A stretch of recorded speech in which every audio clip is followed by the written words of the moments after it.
Hello, everyone, and once again, welcome to the podcast, The Initiators, and this is our 30th podcast. मुझे बहुत ही ज़्यादा अच्छा लग रहा है कि हम लोग इतने सारे पॉडकास्ट रिकॉर्ड करने के बाद आज 30th पॉडकास्ट रिकॉर्ड कर रहे हैं। मतलब ये 30वां पॉडकास्ट, और वो भी एक इतने लेजेंड इंसान के साथ कि जिन्होंने बहुत कुछ अचीव किया है अपनी लाइफ में, बहुत कुछ, जिन्होंने गांधी जी के रोल में साक्षात गांधी जी को ही दुनिया के सामने रखा है कि जैसे हम लोगों को ऐसा ही लगे कि आज हम लोग लाइव देख रहे हैं गांधी जी को। सो बहुत सारी Gujarati movies, Gujarati web series, TV serials, Hindi TV shows, Hindi movies में बहुत ही सारी जगहों पे प्लेस किए हैं, थिएटर्स किया है। बहुत सारी जगह पे गांधी जी के रोल से और गांधी जी के नाम से जाने जाने वाले एक इंसान, जो गांधी जी को जिन्होंने आज रिप्लेस तो नहीं कह सकते, पर उनके एक ऐसे डुप्लीकेट, और जिनको देख के हमें ऐसी रियल फीलिंग आए कि यस, आई हम लोग आज गांधी जी को ही देख रहे हैं। और वैसे दीपक अंतानी सर है हमारे साथ आज। So we welcome you sir on our 30th podcast of the initiative. Thank you. तो सर, कैसा लग रहा है आपको यहाँ पे आके? I enjoy talking to people. लोगों से बात करना अच्छा लगता है। नए नए यंगस्टर्स से, आप जैसे यंगस्टर्स से मिलना अच्छा लगता है। सबके विचार जानना अच्छा लगता है। मेरे विचार, मेरे एक्सपीरियंसेस शेयर करना अच्छा लगता है। आई लाइक शेयरिंग जी sir. And talking to all.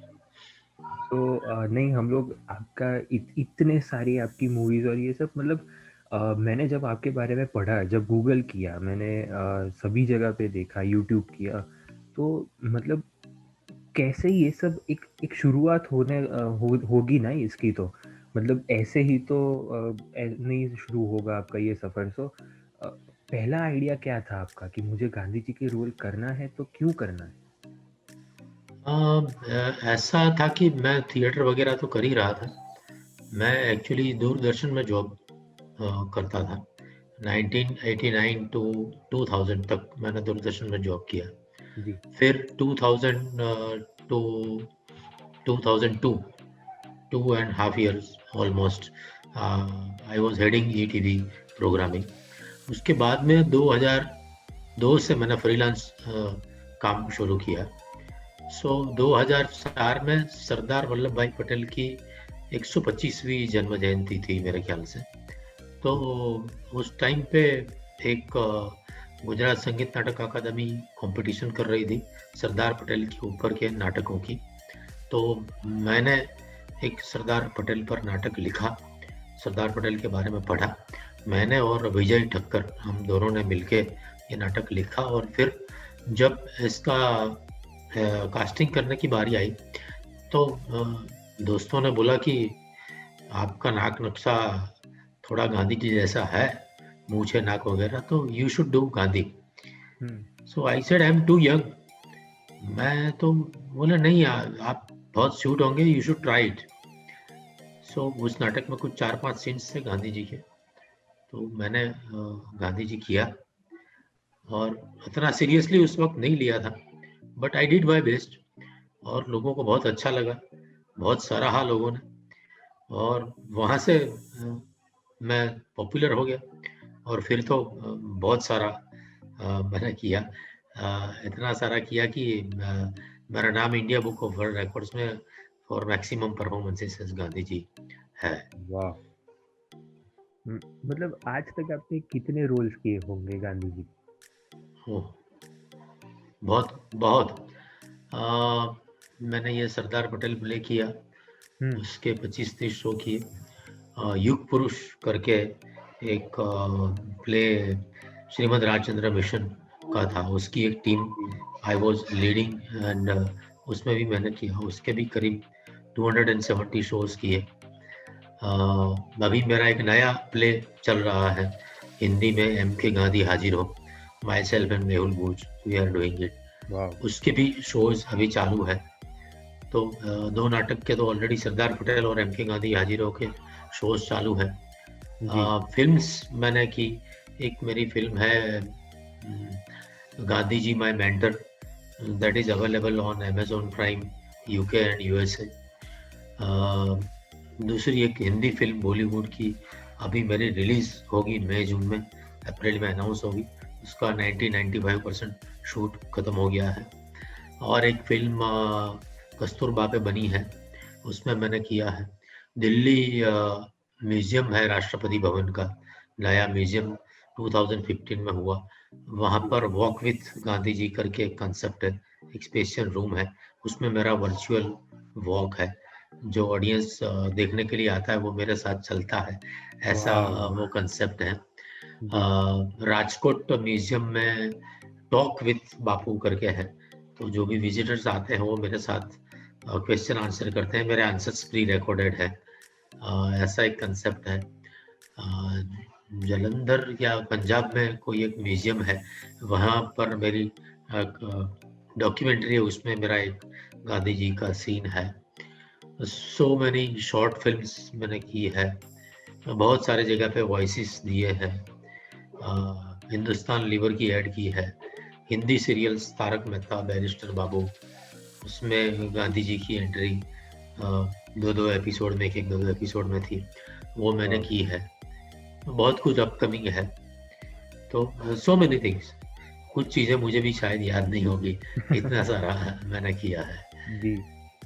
सो नहीं, हमारे पास लिस्ट है पूरा, तो हम बताएँगे हमारे व्यूअर्स को कि मुझे भी देख के बोलना पड़ रहा है क्योंकि कितने सारे अचीवमेंट है सर, आपने कितने सारे रोल किए। मैं खुद एक इतना इंस्पायर हो गया हूँ आपसे कि कुछ ना कुछ सीखना चाहता हूँ आपसे, मतलब कुछ क्या, सब कुछ सीखना चाहता हूँ कि आपने 1000 episodes of TV serial, 58 hmm, films, 10 telefilms, 3 Gujarati feature films, 2 contributory programs, 15 corporate films, 5 songs, 5 title song lyrics, 40 documentaries, 10 plays, 100 multi-camera online live events और एक्टिंग में Hindi film, ad film, TV telefilm, Hindi TV serial, Hindi play, documentary, Gujarati place, Gujarati TV serial, Gujarati radio plays and voice over.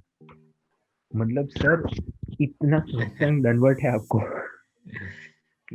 मतलब मुझे इतना proud हो रहा है आज हमारी ये पॉडकास्ट के ऊपर कि हम लोग आपकी लाइफ स्टोरी कवर कर रहे हैं। क्यों? व्यूअर्स को भी शायद ऐसा लगेगा कि ये क्या बोल रहा है, पर नहीं, ये सच है क्योंकि लिटरली सर, जब ये पढ़ता हूँ मैं, जब मुझे सब कुछ मिला तो मैं ये जब पढ़ रहा था तो मुझे खुद को गूज़बम्प्स हो रहे थे कि यार क्या मतलब इतना सब कुछ। सच में इतने इतने सारे गुजराती एक्टर एक्ट्रेसेस आए हैं हमारे पे पॉडकास्ट में, और कितने सारे लाइफ कोच, मोटिवेशन स्पीकर, सब लोग ज्वाइन हुए। किसी के भी इतने सारे अचीवमेंट्स नहीं है, और नहीं कभी ऐसा हम कह सकते हैं कि अचीवमेंट से लोगों को हम ऐसे जज नहीं कर सकते, पर ये देख के तो मतलब कोई भी बोलेगा यार कि ये क्या चीज़ है भाई सो नहीं sir, congratulations for your upcoming thank you, film, thank you. congratulations for your past film, past success। तो ये सभी चीज़ें तो हम लोग आगे जानते रहेंगे, पर जो मेन चीज़ है लाइफ स्टोरी, तो शुरुआत कैसे हुई, आपका चाइल्डहुड कैसा है?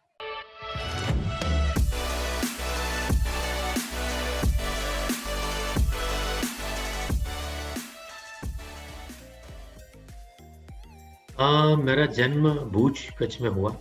मेरे फादर के टाइप क्लास वहाँ भूज कच्छ में थे। उसके बाद में उन्होंने Gujarat road state transport ST में जॉब ली, और मैं जब 2 साल का था तो अहमदाबाद शिफ्ट हुए। बचपन पूरा मेरा अहमदाबाद में हुआ। अ, बचपन से मैं थोड़ा मल्टीपल एक्टिविटीज़ में एक्टिव था। जैसे एलोक्यूशन कंपटीशन है, या म्यूज़िक है, या ड्रामा है, स्पोर्ट्स है, सब कुछ मैं करता था और हुँ, सब कुछ करना चाहता था, ऐसा था। I was a very good sportsman also, very good actor also. तो बचपन से आई वाज़ इतना एक्टिव रहता था कि जब घर पे कोई गेस्ट आता था और बाय चांस मैं घर पे मिल गया, तो वो बोलते थे, "क्या बात है, आज दीपक घर पे है? हमारा धनभाग्य कि आज घर पे मिल गया है।" इतना हाँ, मैं घर के बाहर रहता था। सो बहुत सारे मेरे दोस्त भी थे, और बहुत कुछ मस्ती धमाल, और साथ में मैं पढ़ाई में भी उतना ही भगवान की दया से मैं ऑलवेज अबव 60-70% मेरा रहा है। वाह। फिर 12th में मैंने साइंस लिया था 11th-12th में, but chemistry was my very poor subject. So chemistry में मुझे 80 मिला।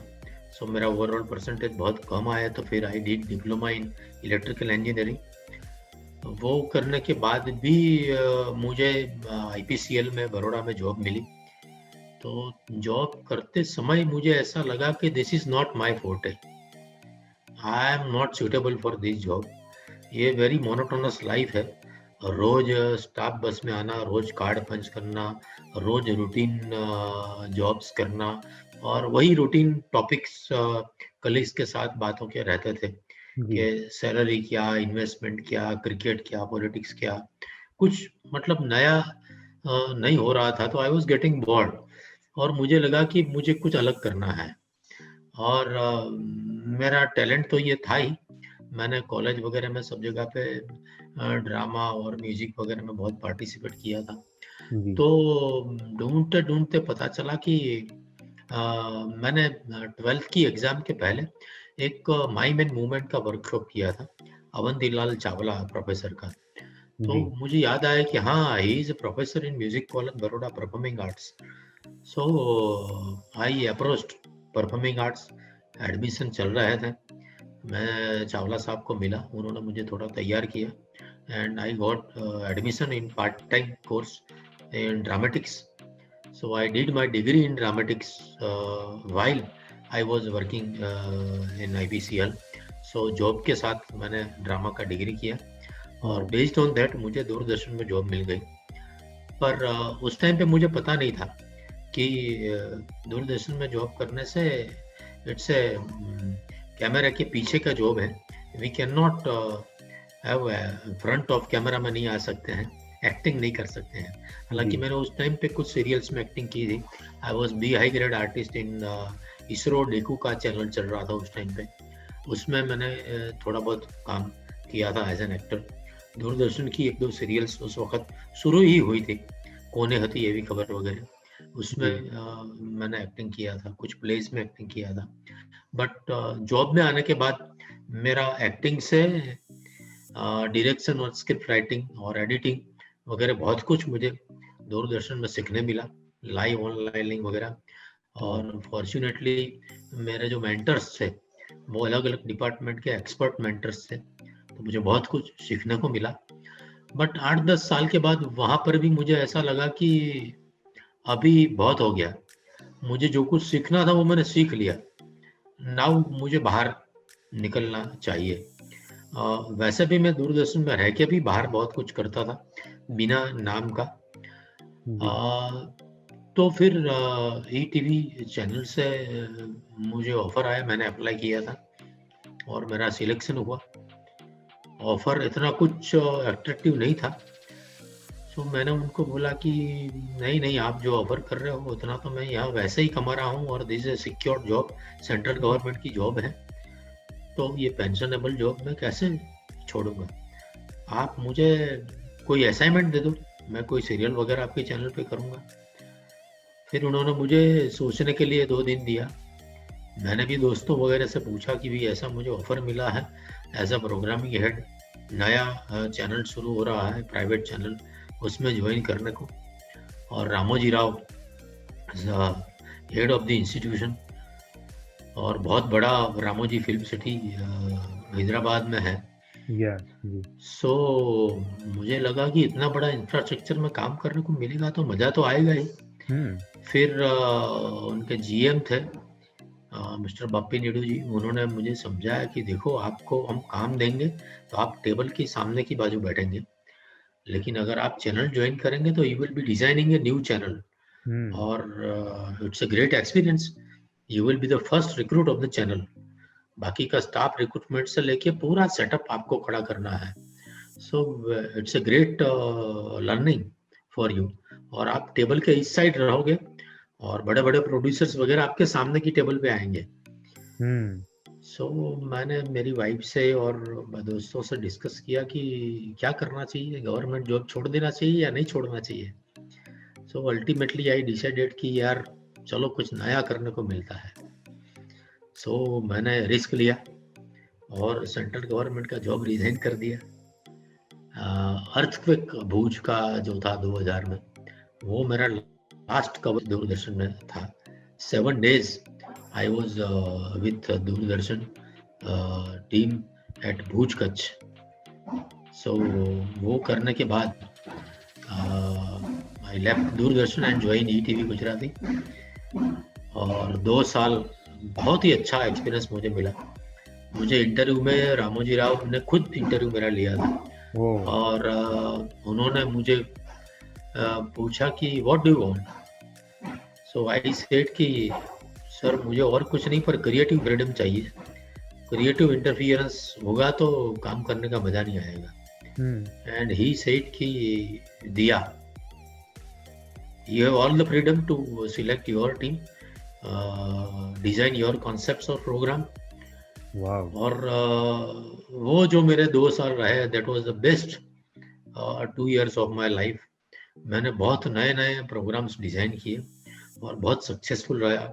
हाईएस्ट ईयर भी जो मेरे समय में मेरी चैनल को मिला, वो आज तक शायद ईटीवी को नहीं मिला था। और that ETV Gujarati is now colours Gujarati, taken over by colours गुरु। सो 2 साल करने के बाद मुझे लगा कि अभी ये भी बहुत हो गया, सीखना था वो सीख लिया, ये रूटीन हो गया। और जो चैलेंजेस मुझे चाहिए था वो मैंने कर लिया है। सो मैंने थोड़ा हाई डिमांड किया, जो कमिटमेंट उनका था वो उन्होंने फुलफिल नहीं किया। सो विथ गुड रिलेशनशिप मैंने ही टीवी में भी रिजाइन कर दिया, और फिर आउटसाइडर रहकर मैंने एज ए डायरेक्टर बहुत सारे एपिसोड्स ई टीवी के, संवाद, हास्य दरबार, बहुत सारे, मुझे भी याद नहीं है, इतने सारे एपिसोड्स मैंने, सखी, सैयर, सब 100, 200, 200, 300, 300 एपिसोड्स, कड़क सीनो, हास्य दरबार, बहुत सारे प्रोग्राम्स मैंने ई टीवी में बाहर रहकर किए। और फिर मुझे फीचर फिल्म्स की ऑफर आई। सो 3 फीचर फिल्म्स मैंने वन बाय वन की। तीनों फिल्म्स को अवार्ड्स मिले। गवर्नमेंट में मैं इंफॉर्मेशन डिपार्टमेंट में प्रोड्यूसर्स पैनल पे हूँ। सो बहुत सारी गवर्नमेंट डॉक्यूमेंट्रीज, एड फिल्म्स मेरा पोर्टे है, बहुत सारी एड फिल्म्स मैंने की। आई एम एंजॉइंग फ्रीलांसिंग, और साथ साथ में ये गांधी जी का और एक्टिंग का भी स्कोप चालू हुआ। 2 साल पहले मैं 40 years I was at Mumbai. So Mumbai में रहकर मैंने वेब सीरीज और सीरियल्स और एक हिंदी फिल्म मुग्धा गोडसे के साथ एज अ लीड विलन, थोड़ा हिंदी में भी मैंने काम किया। और जब मैं ई टीवी में था तब ट्रांस मीडिया सॉफ्टवेयर लिमिटेड करके Gujarati awards, Gujarati film, TV और स्टेज अवार्ड्स कर रहे थे। उन्होंने मुझे एज ए चैनल हेड उनके प्रेस कॉन्फ्रेंस में इनवाइट किया था। मुझे कॉन्सेप्ट अच्छा लगा तो मैंने उनके साथ मीटिंग की और मेरे जनरल मैनेजर को मैंने बताया कि ये बहुत अच्छा इवेंट है, पहली बार ऐसी इवेंट हो रही है, कभी गुजराती में ऐसे अवार्ड्स हुए नहीं हैं, and we should cover this award and we should join as a media partner. So वर्जीएम बोले कि ठीक है दीपक, आपको अच्छा लगता है तो गो अहेड। सो पहली बार मुझे एक इवेंट को डिजाइन करने का मौका मिला, और अवार्ड इवेंट हमने मुंबई में, मैं चैनल साइड था और उनके चैनल डायरेक्टर्स थे, उनके साथ अभिलाष घोड़ा और राजकुमार जानी, राजू सावला वगैरह, बाकी लोग थे, विजय रावल वगैरह, उनके साथ बैठकर चैनल ये अवार्ड पूरा डिजाइन किया। It was a grand success event. But उसके बाद मैंने तो ई टीवी छोड़ दिया, बट ये अवार्ड डिजाइन में मेरा इतना इनपुट था कि ट्रांसमीडिया की एमडी जस्मीन शाह ने दूसरे ईयर भी मुझे याद किया कि Deepak you should be in, और you should be as one of the event director team. और तब से लेकर आज तक 2020 तक 20 साल से हम एक ही टीम साथ में मिलकर 20 साल तक ये अवार्ड हम कर रहे हैं। तो उसके कारण भी मेरे बहुत सारे कॉन्टेक्ट्स और अप्रोचेस हुए और बहुत सारा लर्निंग मिला। सो आई एम फॉर्चुनेट कि मुझे दूरदर्शन का commercial section, live telecast, multi camera drama coverages, programmes, अलग अलग जॉनर के प्रोग्राम्स डिजाइन करने का मौका मिला। ईटीवी में इतना बड़ा मौका मिला, फिल्म्स किया। So I have very rich experience. I am fortunate enough कि बहुत सारा एक्सपीरियंस मिला। और मेरे ख्याल से कोई भी ऐसा टॉपिक या सब्जेक्ट नहीं होगा, मेडिकल साइंस से लेके गवर्नमेंट स्कीम्स से लेके कोई ऐसा टॉपिक नहीं होगा, एनवायरनमेंट से लेके फॉरेस्ट्री से लेके हेल्थ, एजुकेशन, कोई ऐसा टॉपिक नहीं होगा कि जिसमें मैंने डॉक्यूमेंट्री या कोई ऐसा काम नहीं किया होगा। कॉर्पोरेट फिल्म्स, वेराइट बहुत सारे सब्जेक्ट पे जानकारी मिली और काम करने मिला। मैंने अंडर वाटर शूट किया है मरीन नेशनल पार्क की डॉक्यूमेंट्री के लिए। इंडियन पैनोरामा में वो डॉक्यूमेंट्री गया था। मैंने फॉरेस्ट में शूट किया है। मैंने हेलीकॉप्टर से शूट किया है। मैंने आदिवासियों के साथ काम किया है। मैंने बच्चों के साथ काम किया है। जाने माने एक्टर्स के साथ काम किया है। So I am enjoying. It's a highest work satisfaction. ऐसे मिले या ना मिले हो, पर इट्स हाईएस्ट वर्क सेटिस्फेक्शन। और Gandhi ji is ultimate experience. Yes, तो congratulations on your grand success sir. Thank you. और इतनी सारी जगह पे और इतने सारे काम करना मतलब कोई नॉर्मल बात नहीं है। तो ये सबका एक मोटिवेशन क्या था आपके अंदर? आपके अंदर ऐसा तो क्या थॉट था, आपके अंदर ऐसा कौन सा सोर्स था ऑफ एनर्जी कि आपको मोटिवेट रखता था वो ये सब करने के लिए? I am workaholic. सो मुझे बैठे रहना पसंद नहीं है जी। कि मैं खाली बैठा हूँ। ऐसा शायद बहुत कम पल होंगे कि मैंने कुछ नहीं किया और खाली बैठा हूँ, ऐसा नहीं होता था। तो मैं दूरदर्शन में था। वैसे तो चाइल्डहुड से मैं मल्टीपल एक्टिविटी, जैसे मैंने बताया, मैं करता था। पर मैं दूरदर्शन में था तब भी मेरी ऐसी आदत थी कि 10:30 का टाइम था, बट मैं 10 बजे पहुंच जाता था। और 10 से 10:30 में ऑलमोस्ट मेरा दिन भर का काम पूरा हो जाता था। फिर 10:30 को एक मीटिंग होती थी, 11:15 को। वो अटेंड करने के बाद मुझे लगता था कि अब मैं फ्री हो गया, मेरे पास कोई काम नहीं है। और फिर चाय पियो, लंच ब्रेक, फिर कोई आया, फिर चाय पी। तो कुछ साल के बाद मुझे ऐसा लगा कि अभी मतलब मुझे कुछ नया करना नहीं मिल रहा है। मैंने एडिटिंग सीख लिया, मैंने लाइव सीख लिया, मैंने जो सीखना था वो सब सीख लिया। सो अभी मतलब मैं थोड़ा आलसी होता जा रहा हूँ, ऐसा मुझे लग रहा था कि मेरा चाय की किटली पे ज़्यादा टाइम जा रहा है। और मुझे जो मतलब करना चाहिए वो मुझे नहीं करने मिल रहा है, ऐसा मुझे लग रहा था।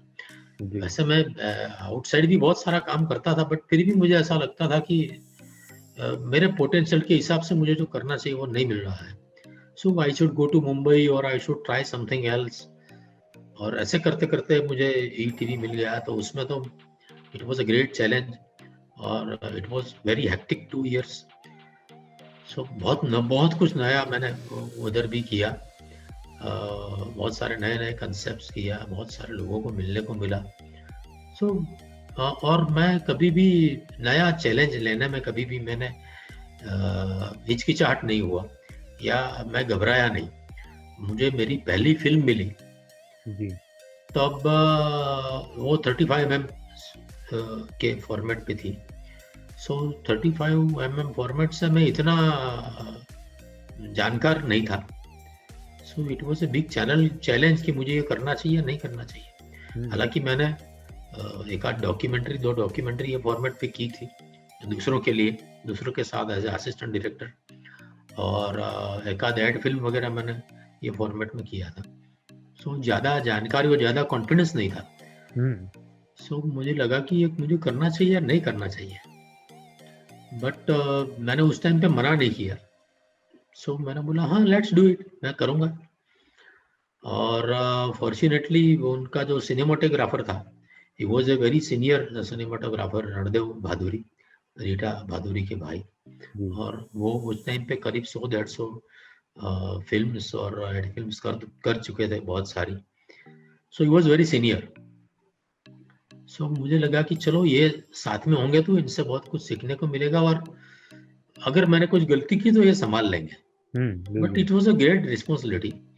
और मुझे वो फिल्म दिया एक एक्ट्रेस है, हीना उपाध्याय करके, गांधीनगर की। उसने मेरा नाम सजेस्ट किया था डायरेक्टर को। तो पहली मीटिंग के बाद मैंने बोला कि मैंने तो कोई फिल्म की नहीं है, पहली बार मैंने ये फिल्म कर रहा हूँ, और हमारी भी ऐसी कोई ग्रेट जान पहचान नहीं है। ठीक है, कुछ काम हमने साथ में किया है, एज एन एक्टर हमने कुछ काम साथ में किया था। एज ए डायरेक्टर मैंने हीना को मेरे 1-2 प्रोग्राम में कास्ट किया था। तो हीना ने बोला कि देखो हमने जो काम किया साथ में, यू वर द डायरेक्टर और आई वाज एक्टर। और उस टाइम पे मिनी डीवी छोटी कैसेट आती थी, वो फॉर्मेट चल रहा था। तो वो कैसेट बहुत सस्ती 100-200 रुपए की आती थी। तो भी बोले तो भी आपने जो शॉर्ट डिवीजन में काम किया, सो आप जो डायलॉग क्लोजअप में बुलवाते थे वो लॉन्ग शॉट में फिर से नहीं बुलवाते थे, या दूसरे एंगल से फिर से नहीं बुलवाते थे। So you are very much clear in your short division, कि ऐसा नहीं कि ये एंगल से भी ले लो, वो एंगल से भी ले लो। सो 35mm का जो फॉर्मेट है, it's a very costly format. 4 minute की जो फिल्म की रील है, वो उस टाइम पे कुछ 9 या 11 हजार रुपए की आती थी। सो उसमें अगर ज़्यादा रीटेक हुए या ज़्यादा एंगल लिए तो प्रोड्यूसर के पैसे ज़्यादा जाएंगे। सो मुझे ऐसा लगा कि आपकी जो काम करने की स्टाइल है, आपका जो शॉर्ट डिवीजन की क्लैरिटी है, तो आप प्रोड्यूसर के पैसे बचाओगे। So that's why I suggested your name. So आप जितनी क्लैरिटी से और जितना कमिटमेंट से और जितनी सिंसियरिटी से काम करते हो, उसका फल आपको कहीं ना कहीं मिलता है। ये मेरी पहली फिल्म का अनुभव है, और पहली फिल्म में ही मुझे अवार्ड्स वगैरह मिले, तो फिर अपने आप नाम होते गया और दूसरी फिल्में मिलती गई। Wow, so according to you sincerity, commitment and time management, ये तीनों बहुत ही ज़रूरी है। यस जी। तो अगर हम सिनेमा की बात करें तो, और एक चीज है कि मैं आई वॉज वेरी अटेंटिव कि मेरे सीनियर्स इवन दूरदर्शन में भी जब कोई काम करते हैं तो मैं मेरे आँख और कान बहुत ही, माइंड वगैरह बहुत खुला रखता था। एवरी मोमेंट में मैं सीखने का कोशिश करता था। और फॉर्चुनेटली अकबर शेख, दीपक बावस्कर, उस टाइम पे बहुत बड़े बड़े नाम हैं जिनको मुझे असिस्ट करने का मौका मिला। सो उनसे मुझे बहुत कुछ सीखने को मिला। बट ऐसा नहीं है, उनके तो बहुत सारे असिस्टेंट रह चुके हैं, but maybe I was very attentive, I was very sincere, कि मैं हर एक चीज़ को बहुत ही सीखने की तौर पे ले रहा था। और जो नहीं आता था वो मैं एकदम सजा करके सीखता था कि ये कैसे किया, ये कैसे किया, और पूछता था। तो ये 3-4 लोगों से मुझे बहुत कुछ सीखने को मिला। अकबर शेख जो कि इसरो में थे, उन्होंने मुझे पहली बार शॉर्ट डिवीजन सिखाया। दीपक बावस्कर, उनका पेपर वर्क बहुत क्लियर था। हेमंत सालपेकर, उनसे भी थोड़ा सीखने को मिला। खुर्शीद मसूदी करके हमारे प्रोड्यूसर थे, उनका भी पेपर वर्क और प्री प्रोडक्शन वर्क बहुत अच्छा था, प्लानिंग बहुत अच्छा था। तो ऐसे, और रणदेव भादुरी से कैमरा, फिल्म कैमरा 35mm और 70mm, उस पर काम करने को मिला। सो मैं बहुत कुछ सीखा और बाकी तो मैं देखता रहता हूँ। कार्टून फिल्में हैं, दिलीप कुमार की फिल्में हैं, अमिताभ की फिल्में हैं, काफ़ी फिल्में देखता रहता हूँ। सो उनसे एक्टिंग का सीखने को मिला और जो भी असाइनमेंट मुझे मिलता है उसका प्रिपरेशन मैं बहुत करता हूँ। Even when I was with in engineering और जब मैं एक जगह पे इंटरव्यू देने गया, तभी भी वो कंपनी के बारे में और कैसे इंटरव्यू देना चाहिए उस बारे में मैं बहुत तैयारी करता था। सो मैं जब भी वर्कशॉप लेता हूँ या कहीं पे एज अ फैकल्टी जाता हूँ तो मैं स्टूडेंट्स को यही कहता हूँ, यंगस्टर्स को, कि भैया आप जब भी कोई प्रोजेक्ट करने के लिए या कोई भी छोटा सा काम करने को भी जाते हो तो you should be well equipped with information. आपके या पास इंफॉर्मेशन और एक्सपीरियंस का पूरा, जैसा बोलो कि जैसे आप कुछ लड़ने जाते हो, युद्ध लड़ने, तो आपके पास दारू गोला, खाना पीना, तोप गोला, बंदूक, जो भी हथियार आपके हैं वो भी आपके होना चाहिए। आपके पास जरूरी स्टेमिना होना चाहिए। आपके पास दुश्मन के बारे में पूरी इंफॉर्मेशन होनी चाहिए। कहीं पर भी आप जाते हो, आप गेम खेलने जाते हो तो भी सामने वाला बॉलर कैसा है, ग्राउंड कैसा है, पिच कैसी है, मुझे किस स्ट्रेटेजी से खेलना है, उसकी पूरी तैयारी आपकी होनी चाहिए। जब भी जाके आप एक कॉन्फिडेंस लेकर एक क्रीज पे खड़े रहोगे कि को सामने कैसे भी बॉल आएगा मैं उसको प्ले कर लूंगा।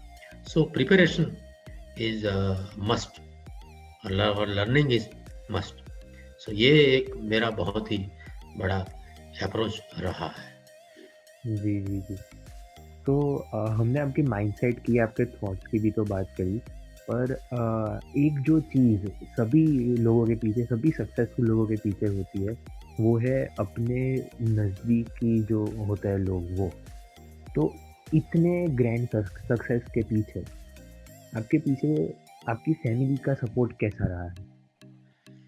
बहुत बड़ा, बहुत बड़ा।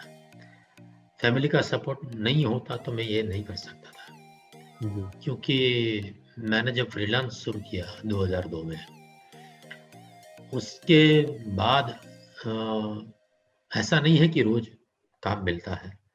मैं मुंबई भी गया, पर जैसे ही मैं मुंबई जाने वाला हूँ, ऐसा एक केबी जाडेजा, किशोर सिंह जाडेजा करके प्रोड्यूसर थे, जिनका दूरदर्शन पे एक विमेन मैगजीन शो, रसोई शो चल रहा था, जिसमें उस वक्त दिशा वाकाणी, जो दया भाभी है जी। तारक मेहता की, वो एंकर थी। वो और वैभवी भट्ट, वो दोनों एंकर थी। वो उनका शो चल रहा था, तो उनके जो डायरेक्टर थे वो ये शो छोड़ना चाहते थे। तो ये किशोर सिंह जाडेजा मेरे पास आए, हुँ। मेरे घर पे आए और बोला कि दीपक भाई, आप जैसी सब टैलेंट अगर मुंबई चली जाएगी तो गुजरात क्या करेगा? मुझे आपको मुंबई नहीं जाने देना है। You should be am Ahmedabad. आपको क्या चाहिए बोलो? मेरा ये डेली शो है, सैयर करके दूरदर्शन में चल रहा है, आप उसको जी। डायरेक्ट करो और बाकी जो भी काम है मैं आपको काम ला कर दूंगा और आपको महीने को कितना पैसा चाहिए मैं आपको कमा के दूंगा। बट आप मुंबई मत जाओ, आप यहाँ रुक जाओ यार। आपको आपके टैलेंट्स का लाभ यहाँ अहमदाबाद को दो, गुजरात को दो। तो उन्होंने मुझे रोक लिया। मैंने सैयर के कुछ 100-150 एपिसोड किए और वो मेरे लिए एड फिल्म्स वगैरह मार्केटिंग करके लाते थे और मैं उसके कॉन्सेप्ट वगैरह डिजाइन करके डायरेक्ट करता था। तो ऐसे कई साल उनके साथ रहे और उनके साथ रहकर फिर वाइब्रेंट गुजरात के प्रोजेक्ट में ज्वाइन हुआ। बट अर्ची अनफॉर्चुनेटली पहले ही वाइब्रेंट गुजरात में एक एक्सीडेंट में वो एक्सपायर हो गए। सो इस तरह से फिर मैं गुजरात में रुक गए। अच्छा। तो हमने फैमिली की बात की, आपकी हाँ, मैरिज मैं की। फैमिली की बात कर रहा जी। था। तो ये फ्रीलांसिंग में बहुत सारे फाइनेंशियल अप डाउन्स आते थे, बट जी। फॉर्चुनेटली मेरी वाइफ वो जॉब करती थी, she was earning, so that was a great support to me कि अगर मेरा कुछ कम हुआ या कुछ नहीं भी मिला कुछ महीने, तो उनकी कमाई से मेरा घर चलता था। मेरा अर्निंग, वो ब्रेड कमाती थी, मैं बटर कमाता था, अच्छा। करता था। तो वो घर चलाती थी। It was a great support. और जब भी कोई भी मुश्किल आई तो she was my great backbone और मोटिवेशन। जी। और वो बहुत बड़ी फाइटर है। She is a great fighter. Uh, और इतने अच्छी वो घर संभालती है, इतना ही अच्छी वो व्यवहार संभालती है। मुझे पता नहीं रहता था कि अ, बच्चे क्या पढ़ रहे हैं, कैसा कर रहे हैं, अ, हम सामाजिक व्यवहार क्या कर रहे हैं, किसको क्या गिफ्ट देना है, किसको क्या व्यवहार करना है, वो सब वो सँभालती है। जो पैसे आते थे वो मैं उसको दे देता था और वही सब घर, कारोबार सब वो सँभालती थी। जब जाके मैं मेरे काम में कॉन्संट्रेट कर सका। और यू नो दिस फील्ड में कि आप कई दिनों तक बाहर रहते हो, कई दिनों तक घर पे नहीं आते हो। तो उस टाइम पे तो मोबाइल फ़ोन नहीं थे। जी। तो मैं कहीं पर कच्छ के कोई गाँव में शूट कर रहा हूँ और कहीं पर फ़ोन आता है कि अ, दीपक भाई आपके घर से फ़ोन था, आप जल्द से जल्दी घर पर फ़ोन करो। तो मैं कहीं से लैंडलाइन से कोई गवर्नमेंट ऑफ़िस से घर पे फ़ोन करता हूँ, तो पता चलता है कि मेरी बेटी बीमार है और उसको एडमिट किया है। तो मैं बहुत टेंशन में आ जाता था। तो बोले नहीं, नहीं आप काम ख़त्म करके आओ, डोंट वरी मैं सँभाल लूँगी। और जब मैं 4-5 दिन के बाद या 1 वीक के बाद घर पे जाता हूँ तो बच्ची घर पे हँसती खेलती थी। मैं जाके बोलता हूँ कि यार तुम तो बोल रही थी उसको एडमिट किया है, बॉटल वग़ैरह चढ़ाया है, ये तो हँसती खेलती है। बोले तुमको क्या मालूम मैंने कैसे हैंडल किया और मैंने क्या किया है। हुँ। सो जी, जी, जी। दैट वे बहुत सारी चीज़ें उसने हैंडल किया है। जब जाके मैं ये सब कर पाया हूँ। एक बार क्या हुआ कि बड़ौदा से मेरे दोस्त का फ़ोन आया, संजय भट्ट करके, और वीएनएम टीवी अभी चल रहा है, उसका नफीस खान करके है, कि दीपक भाई ये जो अभी कारगिल वॉर हो गया उसके ऊपर हमको एक सॉन्ग करना है उनकी विडोज के लिए, जो उन्हें शहीद हुए उनकी विडोज का फंडिंग के लिए। सो हमको कारगिल जाके शूट करना है और आपको ट्रेन का टिकट भेज रहे हैं और आप कल सुबह निकल जाओ। जी। तो मैंने बोला भैया मेरी वाइफ अभी घर पे नहीं है, वो उनकी मम्मी के वहाँ गई है और मेरी जॉब भी चालू है दूरदर्शन की, और मुझे ऐसे तो मैं कैसे निकल सकता हूँ। बोला आप कुछ भी करो यार, पर आपके साथ काम करना और ये सॉन्ग तो आप ही पिक्चराइज करोगे। हुँ। सो आई सेड फाइन। बट क्योंकि कारगिल जाना था, आर्मी का काम करना था, थोड़ा रिस्की भी था। सो मैंने जाके दूरदर्शन डायरेक्टर को मैंने बोला कि सर ऐसा ऐसा है और मुझे ऐसे काम के लिए जाना है, you should permit me. Hmm. So fortunately उन्होंने बोला कि ठीक है, you can go on on your own risk, मैं आपकी लीव सैंक्शन करता हूँ।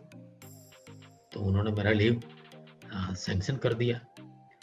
फिर मैंने मेरी ससुराल में फ़ोन किया मेरी वाइफ को कि मैं इस तरह से कारगिल जा रहा हूँ। बोले क्या? बोला हाँ, मैं कारगिल जा रहा हूँ। क्यों? बोला इस तरह से सॉन्ग शूट करने। बोले पर वहाँ तो बहुत बड़ा रिस्क है ये सब आतंकवाद का और ये हुँ। सब वॉर का। मैंने बोला नहीं, लेकिन मुझे जाना है और सब तय हो गया है। जी। बोला, ठीक है जाओ, मैं आ रही हूँ। सो वो फटाफट वहाँ से निकली आई और बस मैं कुछ देर के लिए उसे मिला और फिर निकल गया। सो इस तरह से उसका बहुत बड़ा सपोर्ट रहा है हर चीज़ में बहुत बड़ा जी। सपोर्ट रहा है। वाह! मैंने 1997 में फ्लैट परचेज़ किया, मेरा खुद का घर परचेज़ किया। सो उस टाइम पे मैंने कुछ पैसे इधर-उधर से दोस्त यारों से लिए थे। सो मुझे लगा कि अभी इसको जल्दी से पे बैक कर देना चाहिए। जी। तो उस टाइम पे मैंने एक बहुत बड़ा इवेंट डिज़ाइन किया। फिल्म स्टार नाइट हम्म, अहमदाबाद में पहली बार वो इवेंट हो रहा था कुछ दोस्तों के साथ। सो उसका डिजाइनिंग, मार्केटिंग, वो सब करने के लिए मेरी वाइफ ने मेरे साथ बहुत भागा दौड़ी करके बहुत ही मेहनत किया। बट अनफॉर्चुनेटली ऐसा हुआ कि इवेंट के अगले दिन हमारा जो फाइनेंसर था उसके घर किसी की डेथ हो गई। तो वो स्टार्स को हम जो पैसे एडवांस में भेजने चाहिए थे वो नहीं भेज पाए, और वो नहीं आए, मना कर दिया उन्होंने अहमदाबाद आने को कि 100% पैसा नहीं मिलेगा तो हम नहीं आएंगे। हालांकि 50% मिल चुके थे। तो वो इवेंट अगले दिन रात को कैंसिल हुआ। वो तो उसका बहुत बड़ा लॉस और बहुत सारी बदनामी भी मुझे झेलनी पड़ी, बहुत बड़ा लॉस भी झेलना पड़ा। और मैं और मेरी वाइफ दोनों एक दूसरे को गले मिल के रोए बहुत कि ये क्या हो गया। बट हम दोनों ने मिलके ये चैलेंज उठाया। हमारा घर हमने बेच दिया और जो भी डेब्ट थी, जो भी उधार लिया हुआ था और जो भी फाइनेंसर का बर्डन था, वो सब हमने धीरे धीरे करके चुका दिया। Wow, so this is a great support from my wife. और अभी तो मेरा बच्चा, माय सन, वो सर्विस कर रहा है। तो अभी जो एपिडेमिक आया 6-7 महीने में कुछ काम नहीं था, जी, नहीं मेरी वाइफ का काम था, क्योंकि वो एचआर प्लेसमेंट कंसल्टेंसी है उनका, एचआर मैनेजमेंट कंसल्टेंसी है। वाओ, सो नेचुरली रिक्रूटमेंट वगैरह भी बंद था, एचआर का काम भी बंद था और मेरा काम भी बंद था।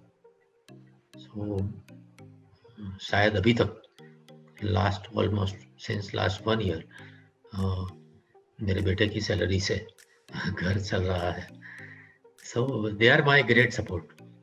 मेरी बेटी, जी, सबका मोटिवेशन और ग्रुप का सबका बहुत सारा सपोर्ट है कि नहीं डैडी, पापा आप आगे बढ़ो, आप आगे बढ़ो, हम लोग संभाल लेंगे, आप जाओ हम संभाल लेंगे।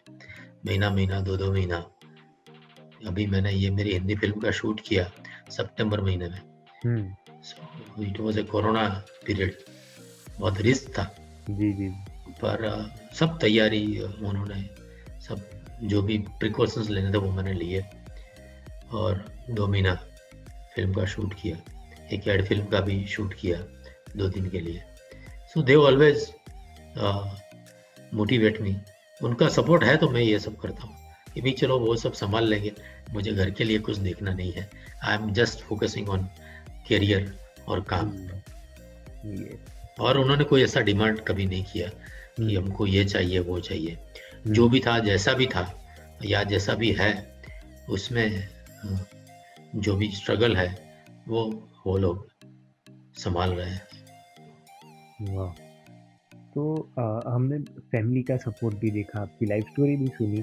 तो मेरा एक क्वेश्चन था कि ये सिनेमा में आप बहुत काफ़ी सारे सालों तक आपने काम किया है, बैक स्टेज भी काम किया, ऑन स्टेज भी काम किया है।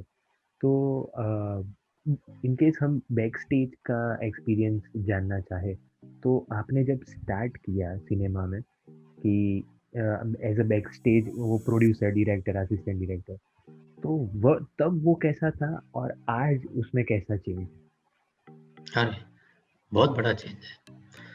तब मैं लोगों को सर कह के 4 फुट दूर खड़ा रहता था सीखने के लिए, वो मुझे जी, सिखाते थे। और आज टाइम अलग है।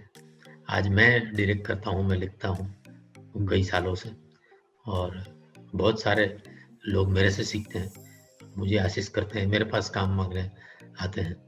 सो बहुत बड़ा डिफरेंस तो ये है। पर आज भी हर एक प्रोजेक्ट में सीखने को मिलता है। ये लाइन ऐसी है कि हालांकि सभी लाइन में, सभी फील्ड में ऐसा है हुँ, कि every project is a learning. Her project में कुछ नया होता है, कुछ नया जी, लर्निंग होता है, कुछ नया टेक्निकल आविष्कार होता है, बहुत कुछ सीखने को मिलता है और आज भी मैं सीख रहा हूँ। वाह! So always keep learning and yes, to my viewers कि keep watching, वीडियोस देखते रहो और सब्सक्राइब करते रहो चैनल को, तो आपका सपोर्ट मिलेगा। इनिशिएटिव जो आप लोगे सब्सक्राइब करने का चैनल को, तो यस, हमारी बातें अभी जारी है दीपक सर के साथ। तो let's start our next segment, that is moments.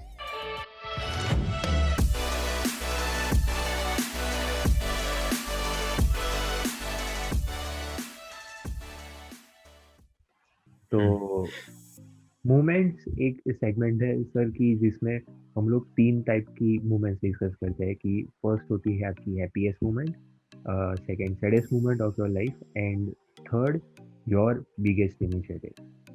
तो एक एक ऐसा मोड आता है हमारी लाइफ में कि जो एक चेंजिंग पॉइंट होता है लाइफ का।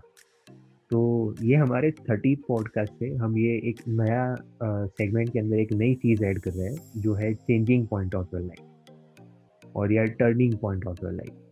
तो ये 4 चीज़ें हम आज डिस्कस करने वाले हैं। तो what about your happiest moment? Naturally मेरे बेटे और मेरी बेटी का जन्म हुआ, जी that is the happiest moment in my life. कि अभी भी मतलब जो भी लाइफ है वो वही दो है, दो आंखें जैसे हैं। सो बेटी और बेटे का जन्म वो एक happiest moment of my life है। ऐसे तो बहुत सारी मोमेंट्स हैं बट ये सबसे हैप्पीएस्ट मोमेंट कह सकते हैं। और मैं ये मानता हूँ कि लाइफ में हर एक मोमेंट को जीना चाहिए, चाहे वो हैप्पी हो, चाहे वो सैड हो, चाहे वो अनचाहा मोमेंट हो, जो नहीं चाहा ऐसा कुछ हो रहा हो कि यार ये तो नहीं होना चाहिए था और हो रहा है, तो ठीक है, except it and enjoy it कि ठीक है भाई चलो ये भी देख लेते हैं। So I enjoy each and every moment, चाहे वो अच्छी हो चाहे बुरी हो। बट ये दो एक हैप्पी मोमेंट है। और एक हैप्पी मोमेंट ये है कि मेरा राष्ट्रपति भवन में जो वॉक विथ गांधी का ओपनिंग हुआ, इनॉग्रेशन हुआ, उसमें माननीय प्रधानमंत्री नरेंद्र मोदी जी, महामहिम राष्ट्रपति रामनाथ कोविंद नहीं, रामनाथ कोविंद नहीं, उस वक्त ये थे अपने प्रणब मुखर्जी जी। और पास्ट एक्स राष्ट्रपति भी थे।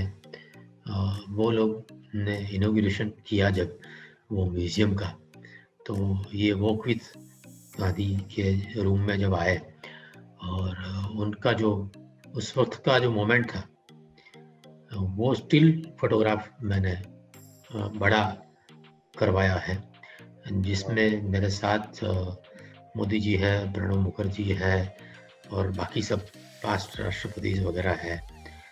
सो वो फोटोग्राफ मैंने घर पे लगाया था और मेरे पिताजी ने वो देखा और 5 मिनट तक वो देखते रहे और बोले कि यार और क्या चाहिए कि मेरे बेटे के साथ इतनी बड़ी बड़ी हस्तियाँ खड़ी है, ये मोमेंट मैं देख रहा हूँ, उससे ज़्यादा और क्या चाहिए। और वो जब भी कोई सोशल फंक्शन में या मैरिज वगैरह में या कहीं पे भी जाते हैं तो लोग उनको मिलते हैं कि वो आप दीपक अंतानी के पिताजी हो ना, तो वो अक्सर बोलते हैं कि एक बाप के लिए इससे अच्छा मोमेंट क्या हो सकता है कि बेटे के नाम से बाप की पहचान हो। जी। बाप के नाम से तो बहुत सारे बेटे जाने जाते हैं, बहुत सारी पहचान होती है, पर बेटे के नाम से बाप की पहचान हो, उससे ज्यादा एक बाप की खुशी क्या हो सकती है। बिल्कुल। तो ये ऐसे मोमेंट है मेरे लिए बहुत हैप्पीएस्ट मोमेंट है। जी जी जी। तो एक सैडेस्ट मोमेंट क्या थी सर आपकी? मेरी माँ का देहांत at very young age, at the age of 51 years she died। और वो मेरा बहुत बड़ा सपोर्ट थी। मेरे पिताजी तो थे ही, they allowed me to do anything in school and colleges, भले ही उनकी फाइनेंशियल कंडीशन हो या नहीं हो, क्योंकि हम 4 भाई बहन थे है। और उस टाइम पे चारों भाई बहन कॉलेज में पढ़ते थे एक साथ, और मेरे पिताजी सिंपल स्टेनोग्राफर थे। सो बहुत कुछ ज़्यादा उनकी कमाई नहीं थी, छोटी सी सैलरी थी, बट कभी हमको ऐसा नहीं उन्होंने लगने दिया कि पैसे कम है और तुम ये मत करो। एवरी टाइम दे सपोर्टेड कि हाँ ठीक है, ये वर्कशॉप करो, ठीक है इलेक्शन में खड़े रहो, ठीक है ये करो। कभी भी कोई एक्स्ट्रा करिकुलर एक्टिविटीज़ करने में मुझे रोका नहीं या टोका नहीं, जो भी करना चाहा वो करने दिया। और मेरी ये सब एक्टिविटीज़ से मेरी माँ फूली नहीं समाती थी। अनफॉर्चुनेटली वो मेरी सक्सेस देख नहीं पाई। मेरा पहला नाटक एज एन एक्टर इसरो में बीच के अंदर था, उस वक्त 89 में टेलीकास्ट होने वाला था, पर उसके 10-15 दिन पहले ही वो चल बसी। सो उनकी 12वीं या 13वीं के दिन हम लोगों ने मुझसे जाने के बाद पहली बार टीवी चालू करके वो प्रोग्राम देखा। So this is the saddest moment of my life. जी, तो हम सैडेस्ट मोमेंट पे ज़्यादा फोकस नहीं करेंगे, वो बहुत ही फिर सैडेस्ट हो जाती है और सब कुछ नॉस्टैल्जिया में बट चले जाते उसके बाद हैं। जी, उनके जाने के बाद मेरी थॉट प्रोसेस हुँ, थोड़ी वाइडन हुई, ओपन हुई। मैं सोचने लगा कि यार what is life, what is birth, what is death, what is relationship, ये सब बारे में मैं थोड़ा डीपली, जैसे बोलते हैं ना स्मशान वैराग, टाइम बीइंग आ जाता है, जी, जी, ऐसा जी। स्मशान वैराग आ गया। और मेरा थिंकिंग उस टाइम पे 1989, सो मैं ड्रामा कॉलेज में पढ़ता था और आईपीसीएल में जॉब करता था। तो उस टाइम पे मेरा एक क्रिएटिव पल्स, जिसको आप टर्निंग पॉइंट बोलते हैं ना, वो मेरे ख्याल से ओपन हुआ हुँ, ये सोचने से कि व्हाट, व्हेन, व्हाई, वेयर, ऐसा क्यों, ऐसा क्यों, जी, वो क्यों चली गई। अब मतलब एक अवकाश, जैसे बोला ना कि एक ब्लैंक लाइफ में एक आ गया, वैक्यूम हुँ, हो गया कि यार ये क्या हो गया। और तब मैंने पहली बार पेन और पेपर उठाए और मेरी माँ को संबोधित करके मैंने 2 पेज लिखे। लाइफ में पहली बार मैंने ये राइटिंग किया। ओह वाव! सो तब से मेरा लिखना और क्रिएशन, क्रिएटिव पल्स जिसको बोलते हैं कि सेंस ओपन हो गया मेरा। सो this is a turning point and saddest point. और बाकी भी बहुत सारे नियर एंड डियर वंस मैंने गवाए। ये किशोर सिंह जाडेजा जो मेरा पार्टनर था, वो सडनली एक्सीडेंट में एक्सपायर हो गया।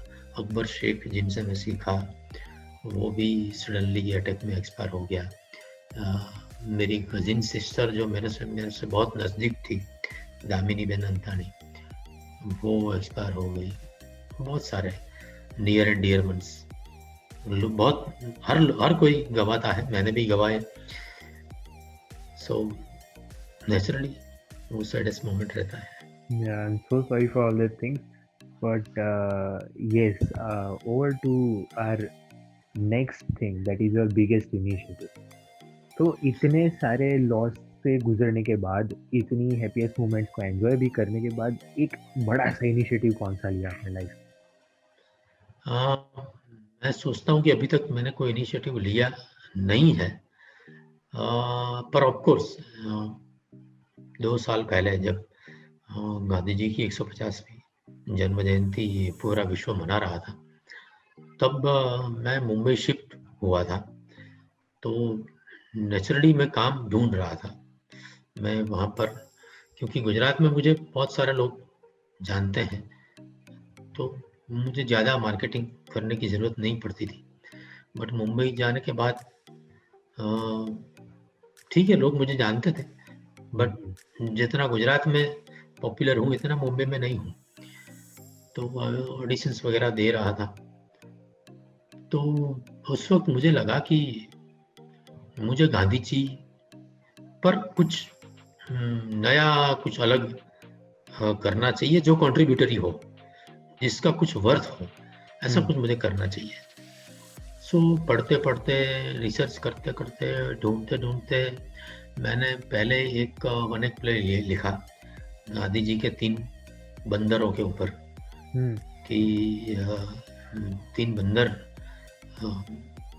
क्यों है गांधी जी के पास और कैसे हैं, और ये बंदर ही क्यों है, उसको, उस बात को लेकर मैंने एक एकांकी जैसा प्ले लिखा। फिर ढूंढते ढूंढते इंटरनेट सर्च करके मुझे ऐसा लगा कि यार गांधी जी के बारे में बहुत कुछ गलत चीजें चल रही है जी। बहुत कुछ मिसकंसेप्शंस चल रहे हैं, खास करके इंटरनेट पे, कि गांधी जी ने भगत सिंह को फांसी रोक सकते थे, उन्होंने नहीं रोकी, वो चाहते तो रोक सकते थे। उन्होंने मुस्लिमों का पक्ष लिया, वो चाहते तो पार्टीशन रोक सकते थे। उन्होंने जिन्ना को क्यों कुछ नहीं किया। उन्होंने सरदार की जगह नेहरू को प्रमोट किया और उनको कांग्रेस प्रेसिडेंट बना के उनको प्राइम मिनिस्टर बनाया। उन्होंने ब्रह्मचर्य के कुछ एक्सट्रीम प्रयोग किए। सो ऐसी सब बहुत सारी चीजें गांधी जी के बारे में पढ़ने में आई।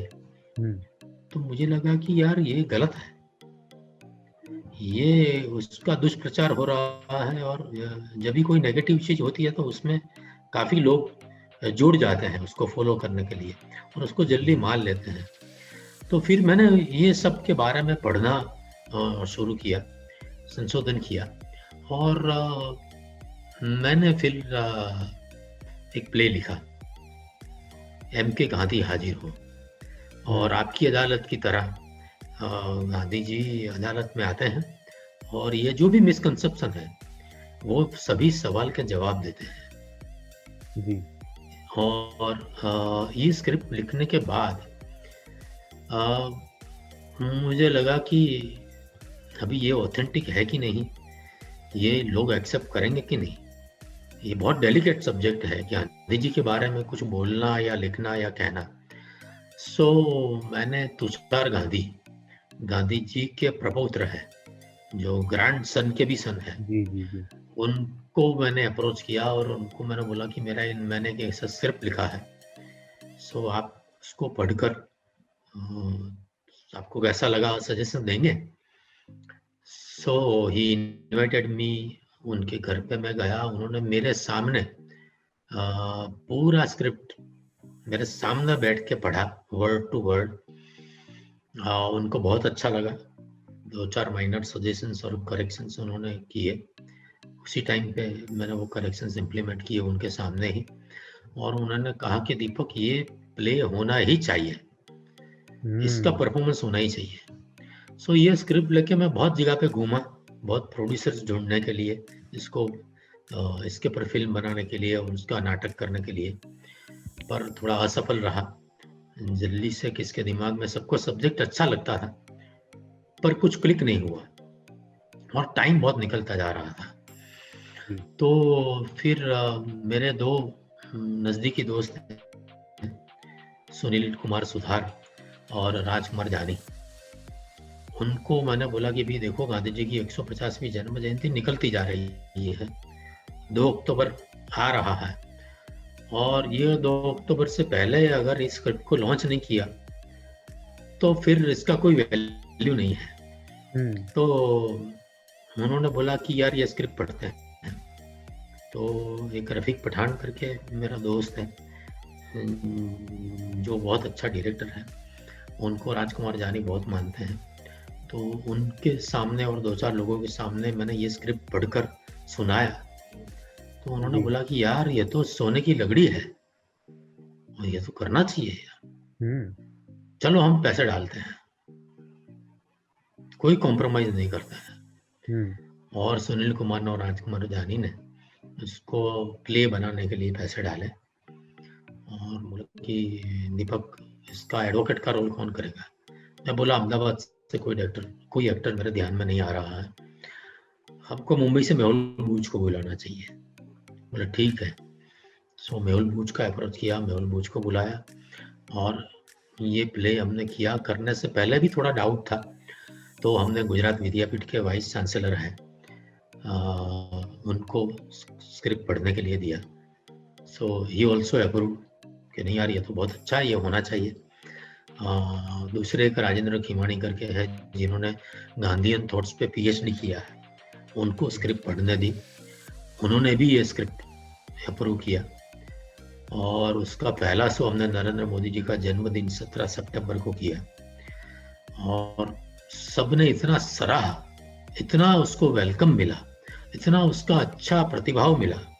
टाइम्स ऑफ इंडिया ने उसको 4 स्टार दिए और आधे पेज का रिव्यू किया। गुजरात टूरिज्म ने उसके शोज दिए, गुजरात सरकार ने उसके शोज दिए। मुंबई से भी अभी इस प्ले की बहुत डिमांड है और मेरे ख्याल से ये मेरे लिए बहुत बड़ा कंट्रीब्यूशन होगा कि गांधी जी की जो रॉन्ग इमेज है, मिसकंसेप्शंस है, उसको निकालने के लिए ये प्ले का मैक्सिमम शो हो, उसकी मैं कोशिश कर रहा हूँ और इन फ्यूचर में इसके ऊपर फिल्म भी बनाऊंगा और ये फिल्म भी मैं थिएटर में या ओटीटी पे रिलीज करूंगा, कोई फाइनेंसर मिला तो फिलहाल तो यही मेरा एक कंट्रीब्यूशन है। बट मुझे और एक कंट्रीब्यूट करना है सरदार पटेल पर, मुझे फिल्म या एक सीरियल बनाना है। सरदार पटेल का जो कंट्रीब्यूशन है वो भी मुझे लोगों के सामने लाना है। तो सर जैसे कि आपने गांधी जी की कंट्रोवर्सी की बात की, तो वो जो भगत सिंह वाला जो उनका एक कंट्रोवर्सी थी वो तो आपने बताई, पर दूसरी ऐसी कौन सी कंट्रोवर्सीज थी कि एक सिर्फ हाईलाइट में, ओवरव्यू में, कि वो कौन कौन सी थी कि जो गलत है और लोग उसके ऐसे ध्यान में ले रहे थे कि हाँ ये गलत है और बापू के ऊपर वो लोग क्वेश्चन उठा रहे थे। एक भगत सिंह वाली कंट्रोवर्सी है। दूसरी कंट्रोवर्सी ऐसी है कि आश्रम में रहने के लिए या उनके जो भी उसूल थे, जो भी नियम थे, वो बहुत उसके ऊपर वे बहुत स्ट्रांगली अड़े रहते थे। कुछ भी उसमें गलत हो जाए या उसमें कोई छूट छाट नहीं देते थे। He was very strict about it. फिर उन्होंने ब्रह्मचर्य के कुछ ऐसे प्रयोग किए जो बहुत चर्चा में आए कि वो नेकेड होकर आभा, मनु और डॉक्टर सुषमा जी के साथ सोए थे। उन्होंने नेहरू जी का पक्ष लिया, हालांकि सरदार के पक्ष में बहुत सारे वोट थे, तो उसको ओवर रूल करके उन्होंने नेहरू को प्रमोट किया। उन्होंने पार्टीशन के टाइम पे मुस्लिम के तरफ ही थोड़ा ज़्यादा झोंक दिया। यही मिसकंसेप्शन के कारण उनकी हत्या भी हुई। वैसे बहुत सारे मिसकंसेप्शन है जिसको हमने ये प्ले में लिया है और गांधी जी ने उसका जवाब दिया है। जी जी जी। तो नहीं, आई अपील टू एवरीवन कि जाइए, ये प्ले जहाँ भी हो वहाँ पे जाइए, देखिए प्ले, तो आपका जो रॉन्ग थिंकिंग है बापू के लिए वो सब कुछ क्लियर हो जाएगा। और नहीं, आप सर इतना अच्छा काम कर रहे हो अभी कि I personally have no words कि ऑडियंस को उसे लिखना है वो कमेंट में लिख दीजिए उनके लिए और सपोर्ट कीजिए, क्योंकि this guy is legend guy, super super sir, इतनी इंस्पिरेशन मिल रही है आज सबको। And it's my honour to be with you कि आज मैं आपका इंटरव्यू ले रहा हूँ। Thank you. And yeah, our second segment movement is over, and we are heading towards our last and segment, that is your vision.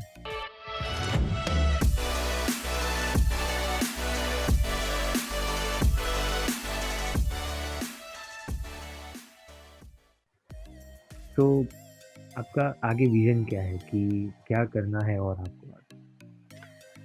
हाँ, मुझे एक दो टॉपिक ऊपर मेरा काम चल रहा है गुजराती फिल्म मुझे बनाना है, जी। क्योंकि गुजराती में बायोपिक किसी का नहीं बना है आज तक। और हेमू गढ़वी, पद्मश्री हेमू गढ़वी, वो बहुत बड़े सिंगर थे। जैसे जवाहरचंद मेघाणी लिटरेचर में थे, वैसे हेमू गढ़वी बहुत बड़े सिंगर थे। बहुत यंग एज में वो एक्सपायर हो गए। और बहुत सारे फोक सॉन्ग्स, मन मोर बनी तनगाट करे से लेकर बहुत सारे सॉन्ग्स उन्होंने उस टाइम पे दिए। जी। उनके लाइफ स्केच के ऊपर मुझे एक बायोपिक गुजराती फिल्म बनाना है। In very near future I am in search of financier and producer. उसके स्क्रिप्ट के ऊपर काम चल रहा है। जैसा मैंने बताया, सरदार पटेल के ऊपर मुझे सीरियल करना है। एक दो और अच्छे टॉपिक के ऊपर, ब्रेक थ्रू सब्जेक्ट्स है, उसके ऊपर मुझे हिंदी फिल्म भी करना है और गुजराती फिल्म भी करना है। और मेरे पास गांधी जी के रियल लाइफ इंस्पिरेशनल इंसिडेंसेस है, छोटे छोटे, करीबन 100-150 इंसिडेंसेस ऐसे हैं जिसके ऊपर मुझे शॉर्ट फिल्म्स बनाना है, छोटी छोटी फिल्में, उसका वीडियोस बनाना है जो कि इंस्पायर करता रहे। उसके लिए आई एम इन सर्च ऑफ कोई स्पॉन्सर या फाइनेंसर। उसमें से कुछ एक इंसिडेंसेस मैंने, जब लॉकडाउन हुआ 21 मार्च को, उसके बाद में 23 मार्च को 21 दिन का नया लॉकडाउन अनाउंस हुआ। तो जैसे मैंने बोला कि आई एम वर्कोहॉलिक, तो मुझे लगा कि ये मैं 21 दिन घर पर रहकर क्या करूँगा, सो आई शुड डू समथिंग। सो मुझे लगा कि मेरे पास ये जो पड़ा है, मैं उसको शूट करके रोज यूट्यूब पे एक इंसिडेंस बताऊंगा इन गांधी जी गेटअप। तो मैं वो इंसिडेंसेस शूट किए और उसको एडिट करके बापू की प्रयोगशाला, वो टाइटल से मेरे यूट्यूब चैनल पे मैं हर रोज एक इंसिडेंस अपलोड करता था, एक वीडियो अपलोड करता था। सो 21 दिन तक मैंने 21 वीडियो बापू के 21 इंस्पिरेशनल लाइफ इंसिडेंसेस नैरेट करके मैंने अपलोड किए। और उसके बाद में फॉर्चुनेटली जब दूसरा लॉकडाउन अनाउंस हुआ और ये एक्सटेंड हुआ, तब सोहम टीवी, जो ट्रांसमीडिया सॉफ्टवेयर के जस्मीन भाई शाह चलाते हैं और जो मैंने ही उसको लॉन्च किया था, डिज़ाइन किया था, उनका फ़ोन आया कि दीपक, ये जूम मीटिंग्स आजकल बहुत चल रही हैं ऑनलाइन, सो हमको भी कोई ऑनलाइन प्रोग्राम करना चाहिए, कोई टॉक शो जैसा ये लॉकडाउन में, तो हो सकता है। तो जैसे ही मेरा नेचर है, मैंने बोला हाँ सर हो सकता है। बोले कब से करेंगे? बोला आज से। कैसे? मैं बोला अभी आप जूम मीटिंग बुक करो, हम टेस्ट कर लेते हैं होता है कि नहीं होता है, क्वालिटी वगैरह, और शुरू कर देते हैं, लोगों को बुला के बातचीत करना। बोले ठीक है। तो सुबह बात हुई, शाम को हमने जूम मीटिंग बुक करके टेस्टिंग किया और दूसरे दिन से हमने चालू कर दिया।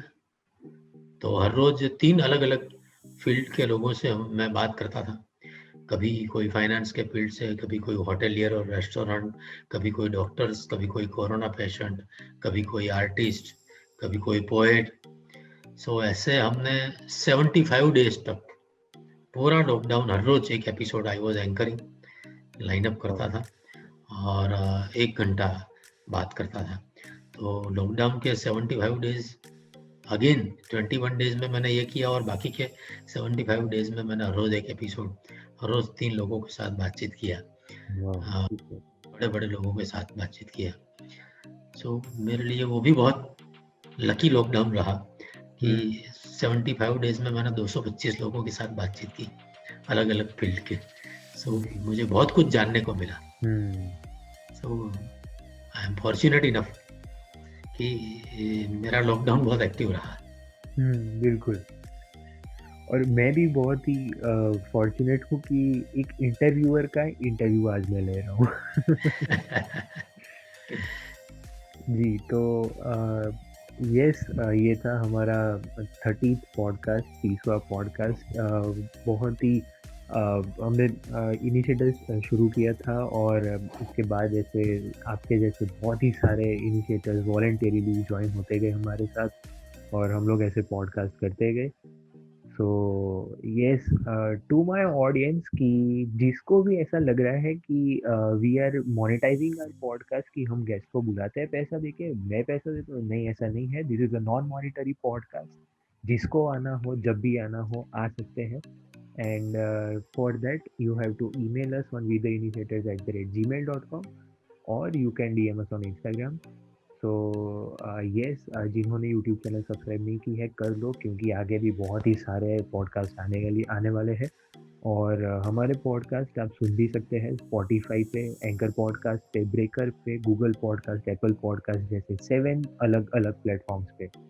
तो and yes, very nice talking you, and very feeling so much proud to talking with you sir, Deepak sir. Same here. So आपके साथ बात करने का भी बहुत मजा आया। अगर टाइम हो तो मैं और 2 मिनट कुछ कहना जी जी चाहता जी, हूँ, इफ यू बिल्कुल परमिट। बिल्कुल। इतने ये जो कुछ भी मेरी लाइफ में हुआ, कुछ साल पहले से, मेरे ख्याल से कुछ 8 एक साल पहले, 7-8 साल पहले, मैं वैसे बहुत कम पढ़ता हूँ, बट मेरे बच्चों ने बोला कि you should read the alchemist, Paulo Coelho की बुक। वो मैंने पढ़ी, तो उसमें से मुझे एक थीम लाइन ये मिला कि nature always talks to you. आप नेचर आपको हमेशा कुछ बताना चाहती है या आपको अवेयर करती है। You should be aware and conscious to interpret that, कि नेचर आपको कहाँ गाइड कर रही है और क्या बताना चाहती है। ये थीम लाइन मुझे अंदर से मिला। देन मैं थोड़ा और जैसे बोला कि कॉन्शियस हो गया, सजग हो गया, और ऑब्जर्व करने लगा कि क्या क्या हो रहा है और कैसे हो रहा है। और टू माय सरप्राइज मुझे लगा कि यार, कुदरत हमेशा हमें गाइड करती है, पर हमें पता नहीं चलता है। पर अब मैं धीरे धीरे सीख गया हूँ कि कुदरत हमें क्या कहना चाहती है। जी जी जी अगर टाइम हो तो मैं 1-2 इंसिडेंट्स कहूँ। जी, बिल्कुल है सर, बोलिए आप। तो मेरा, जो मैंने बोला कि ये किशोर सिंह जाडेजा का एक्सीडेंट हो गया, so he was not driving the car दूसरा चला रहा था, वो बाजू में बैठा था। एक्सीडेंट के 20 मिनट या आधे घंटे पहले वो लोग चाय पीने रुके हाईवे पे। तो तब ये जाडेजा ने बोला कि चलो मैं ड्राइव कर लूं। तो जो ड्राइव कर रहा था उन्होंने बोला नहीं, मैं कर लेता हूँ। तो उस टाइम पे नेचर ने एक चांस दिया था, पर नेचर आपसे जो बोलती है आप मना करते हो, तो जो होना होता है वो होने रहता है, होके रहता है। जी मैं एक बार एक शॉट ले रहा था कार का। I was driving the car, और उस टाइम पे गलती से ब्रेक की जगह एक्सीलेटर पे मेरा पग चला गया, पैर चला गया, और एक छोटा सा एक्सीडेंट हो गया। तो उसके भी 5 मिनट पहले मेरे पीछे जो बैठा हुआ था, जिसने ये शॉट डिजाइन किया था, उन्होंने बोला कि दीपक भाई मैं चला लूं। मैंने बोला नहीं ठीक है, मैं स्टीयरिंग पे बैठा हूं, मैं कर लेता हूं। सो ये होने के बाद जब मैं सोचने लगा कि मेरे साथ ऐसा ऐसा कब कब हुआ है, तब मुझे पता चला कि नहीं यार, नेचर किसी से कुछ ना कुछ बुलवाती है। जब ये जाडेजा एक्सपायर हो गए, उसके आधे घंटे पहले उनका मेरे पर फोन आया था, जी जी और हम लोगों ने काफी लंबी बात की मेरे घर के लैंडलाइन पे। तो मेरी वाइफ के मुंह से उस टाइम पे निकला कि यार वो तो अहमदाबाद वापस ही आ रहे हैं, एक ही दिन के लिए गए थे, और ये क्या आप आधे घंटे से बात कर रहे हो, जैसे वो मर जाने वाले और आप कल नहीं बात करने वाले हो। ऐसा उनके मुंह से निकला। सो ऐसे बहुत सारे इंसिडेंसेस है, 1 घंटा चला जाएगा बात करूंगा तो, पर कोई दूसरे से मुंह से ऑलवेज नेचर आपको कुछ अवेयर कराना चाहती है। सो अभी मैं सीख गया हूँ कि अगर मैं कहीं गया हूँ और रात को लेट निकल रहा हूँ और वो बोलते हैं कि यार रुक जाओ ना, सुबह चले जाना, तो मैं रुक जाता हूँ, मैं अपोज नहीं करता हूँ। कभी भी ड्राइव कर रहा हूँ और कोई बोले कि लाओ मैं ले लूँ, तो मैं हाँ बोल देता हूँ, दे देता हूँ। सो जो भी अपने सामने आता है उसको मैं कभी रिजेक्ट नहीं करता हूँ। अभी वैसे भी मैं नहीं करता था, बट अभी जो भी सामने आता है उसको मैं रिजेक्ट नहीं करता हूँ, तो मैं उसको एक्सेप्ट कर लेता हूँ। एक और सामने वाला क्या बोलता है उसके लिए मैं बहुत अवेयर रहता हूँ। कभी कोई बर्ड कुछ बोल रहा है या कभी कोई दिया जल रहा है या बुझ जाता है, बहुत सारी साइंस है नेचर की। पवन की गति चेंज हो जाती है,